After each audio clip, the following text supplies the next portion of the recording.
मैं doctor Sikandar Ali, general and laparoscopic surgeon at KVCS hospital Karachi. Viewers, आज हम बात करेंगे एनल फिशर पर, उसकी वजूहात पर, उसकी अलामात पर, एहतियात और इलाज पर। सबसे पहले एनल फिशर होता क्या है? एनल फिशर जाए हाजत या पाखाने वाली जगह पे मौजूद ज़ख़म, टियर या चीर को कहते हैं।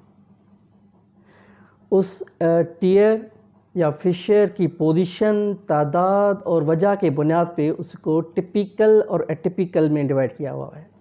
टिपिकल फिशर जो बहुत कॉमन होते हैं, 90-95% केसेस में टिपिकल फिशर होते हैं, जो कि दो पोजीशंस पे कॉमन होते हैं। एक सबसे ज़्यादा जो 90% केसेस में होता है वो पोस्टीरियर एनल फिशर, या अगर पेशेंट को लेथार्गिक पोजीशन में रखा जाए तो क्लॉकवाइज जो है वो 6 o'clock पोजीशन पे या पोस्टीरियर साइड पे होगा, जबकि 10% केसेस में वो एंटीरियरली होता है 12 o'clock पोजीशन पे। एटिपिकल फिशर जो कि इन ख़ास बीमारियों की वजह से हो सकता है, जो किसी मखसूस जगह पर नहीं होते और तादाद में एक से ज़्यादा हो सकते हैं, ऐसे फिशर्स को एटिपिकल होते हैं और ये बहुत कम होते हैं, रेयर होते हैं इस वीडियो। टाइम ड्यूरेशन, दौरानिया या कुछ अलामात की बुनियाद पे एनल फिशर को क्रॉनिक और अक्यूट में डिवाइड किया हुआ है। अक्यूट फिशर वो जो 6 से 8 हफ्ते से कम अरसे तक चले, जो उससे ज़्यादा तक चले उसको क्रॉनिक फिशर कहते हैं। एनल फिशर अंदर की तरफ एक मखसूस हद तक बढ़ा हुआ होता है, जिसे हम डेंटेड लाइन बोलते हैं। अगर हम बात करें वजूहात की, तो टिपिकल फिशर जो कि मैंने पहले जिक्र किया कि पोस्टीरियर 6 o'clock पोजीशन या एंटीरियर 12 o'clock पोजीशन पे होते हैं, उनकी वजूहात में मोस्ट कॉमन जो है हार्ड स्टूल, कॉन्स्टिपेशन, या ख़वातीन में जो है चाइल्ड बर्थ के बाद हो सकते हैं। इसके अलावा जो है ट्रामा या इंजरी भी उसका काज हो सकती है। उसके बाद एटिपिकल फिशर के जो काजेज़ हैं, जो कि बहुत रेयर हैं और बहुत ही कम हैं, मोस्ट कॉमन टिपिकल होते हैं, इसलिए मैं आपको परेशान नहीं करना चाह रहा, बल्कि आगाह करना चाह रहा हूँ कि बहुत ही कम केसेस में उसकी वजह अंतड़ियों की सोजश की बीमारी, क्रॉस डिजीज़ या इन्फ्लेमेटरी बाउल डिजीज़ जो है वो हो सकती है। इसके अलावा टीबी, HIV, सिफिलिस भी इसके काज हो सकती हैं। इसके अलावा वेरी रेयर, बहुत ही कम कंडीशन में जाए हाजत की कैंसर भी फिशर करा सकती है। इसलिए परेशान होने की ज़रूरत नहीं है, क्योंकि वो बहुत ही कम केसेस में ऐसा होता है, लेकिन नॉलेज होना ज़रूरी है ताकि आप उसको नेगलेक्ट ना करें। अगर हम बात करें अलामात की, तो एनल फिशर के मरीज़ अक्सर शदीद दर्द के साथ आते हैं, जो कि पाखाना करते वक्त होती है और पाखाना करने के बाद 3 से 4 घंटे तक मुसलसल रह सकती है। पेन की नेचर जो है कटिंग, काटने जैसी या बर्निंग, शदीद जलन जैसी महसूस होती है मरीज़ को। दर्द इतनी शदीद होती है कि मरीज़ दोबारा पाखाना करने के लिए घबराता है, नहीं जाता, जिससे कब्ज़ मज़ीद बढ़ती है और एनल फिशर भी मज़ीद ख़राब होता है, हो सकता है क्रॉनिक में कन्वर्ट हो जाए।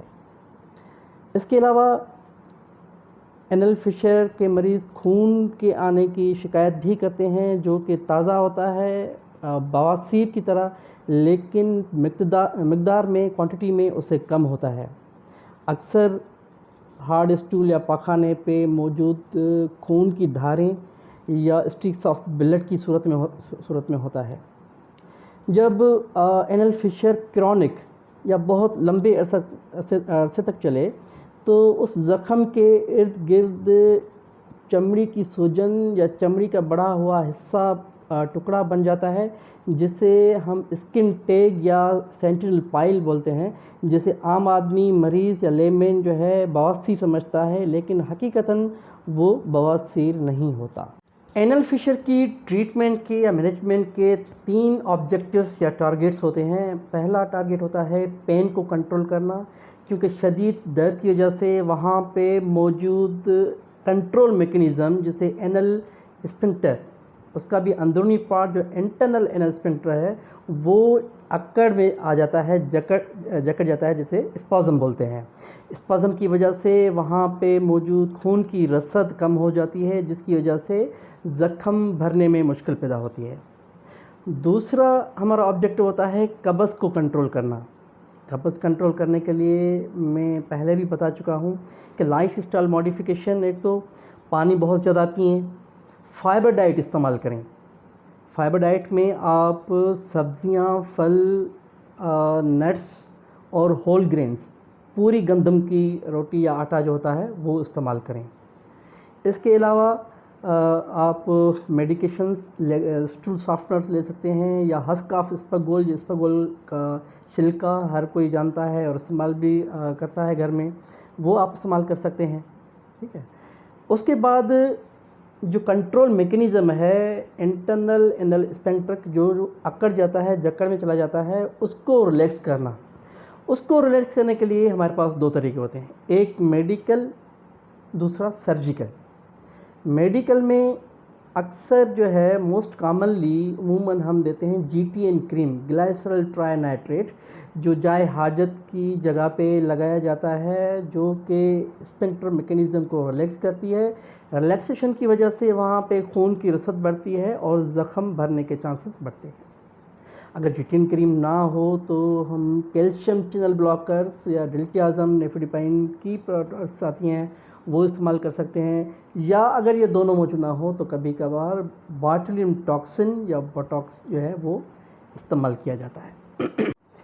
मेरे ज़ाती तजर्बे के मुताबिक GTN क्रीम, वार्म सिर्फ बाथ और लाइफस्टाइल मॉडिफिकेशन के साथ 80 से 90% मरीज़ जो है वो ठीक हो जाते हैं 2 से 6 हफ्ते में। लेकिन ऐसे मरीज़ जिनमें क्रॉनिक कंडीशन बन जाए या मेडिकल ट्रीटमेंट को रिस्पॉन्ड ना करें, तो फिर हम डिसाइड करते हैं सर्जरी। सर्जरी में हम करते हैं लेटरल एनल स्फिंक्टरोटमी, ओके, जिसमें कंट्रोल मैकेनिज़्म जो इंटरनल एनल स्फिंक्टर होता है उसका लोअर 1/3 को हम काट देते हैं, जिससे वो रिलैक्स हो जाता है और खून की रसद वहाँ पे बढ़ती है और ज़ख्म भरना शुरू हो जाता है। सिर्फ बात और जो GTN या दूसरी क्रीम्स इस्तेमाल करने का तरीका है, उसके नुकसानात है, उसमें मैं एक अलग छोटी सी वीडियो बनाऊंगा। फ़िलहाल के लिए इतना ही। अगर मेरी वीडियो अच्छी लगी हो तो उसको लाइक करें, सब्सक्राइब करें और अपने दूसरे मरीज़ों के साथ शेयर करें और मुझे फ़ीडबैक दें अपने मसाइल की और मौज़ूआत की, तो मैं मज़ीद वीडियो बनाऊँ।